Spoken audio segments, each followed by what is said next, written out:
хүүхдэн ингээд хичээл трээж ахтар гар тэр дараа тэг бэлгээ өмсч хийдэг. Өмсч байгаа ус одоогоор гадаагаа шиг л сургууль маань хүүхдэн.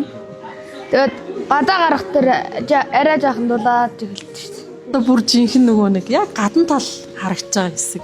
Энэ ингэж тий.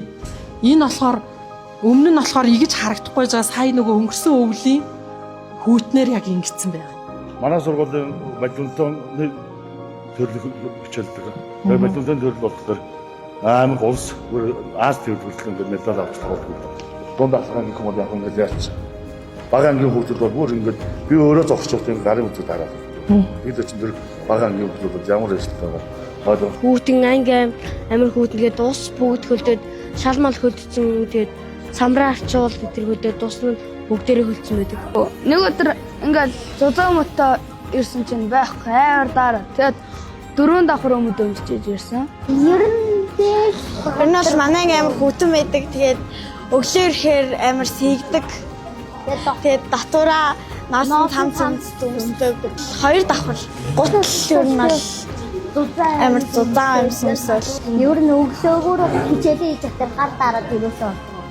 Тий. Бас гүрчгтээ суухаар амар жоохон тухгүй хичээлээ хийж болохгүй байдаг. Би юмж болохыг хүсдэг. Тэгээд багш өгдөг. Дараа нь ороход дулаахан болсон байгаас.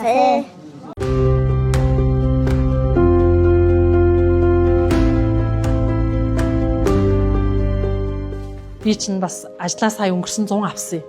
Тэгэд ингээд судалж үзэхэд анх ашиглалтанд орсон үеийн нөгөө ингээ ажлын хэсгийн тэмдэглэл байгаа манай архивт тэрийг уншихад л зүүн талын блок ингээд хагаралтай гэд бүр дөнгөж ашиглалтанд орсон 17 оныхоо намар бүр ингээд тэгж битсэн байгаа байхгүй. Тэгэхээр цаашдаа болохоор миний бодлоор бол нэрээ ч одоо ингээд суурь нь үнэхээр стандартын бус шаардлага хангахгүй тавигдсан ийм барилгыг засаад одоо яг үнэхээр үр дүн байх уу?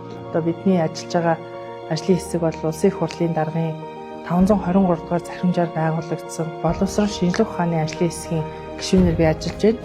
Тэгээ сургуулийн орчны үнэлгээ юм хэмжилт хийж байгаа. Агаарын чанар ямар байна, температур ямар байна, дотоод орчинд хүний биед одоо ямар нэгэн сөрөг нөлөөтэй тийм бодисууд байна уугүй юу гэдэг юм хэмжилт хийж байгаа. Манай энэ Баян зүрх сум шиг юм цэмдэгтэй газар барилга барихтаа технологи ашиглаад тэгээ цэвдэг ингээ өвөл хөлдөөд зундаа ингээ зарим газараараа гисээд ингэхэд нөгөө барилга маань яг тэрнтэйгээ хамт ингээ хөдөлж идэг уян хатан суурьтай. Тийм байх юм бол дээдлэлт нь ингэж цууралт үүсэхгүй, цонх хагарахгүй. Тэгэхээр ийм технологиудыг бол бас Монгол улсад нэвтрүүлэхээр зорж. Одоо манай Монгол улсад бол бас ийм цэмдэгтэй орчинд барилга барих туршлага их сайн биш.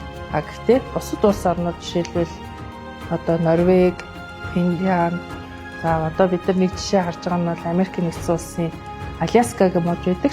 Яг тийм тохирсон технологиг бид нар адилхан энд хэрэглэх юм бол байшингаа сайн барьж болно.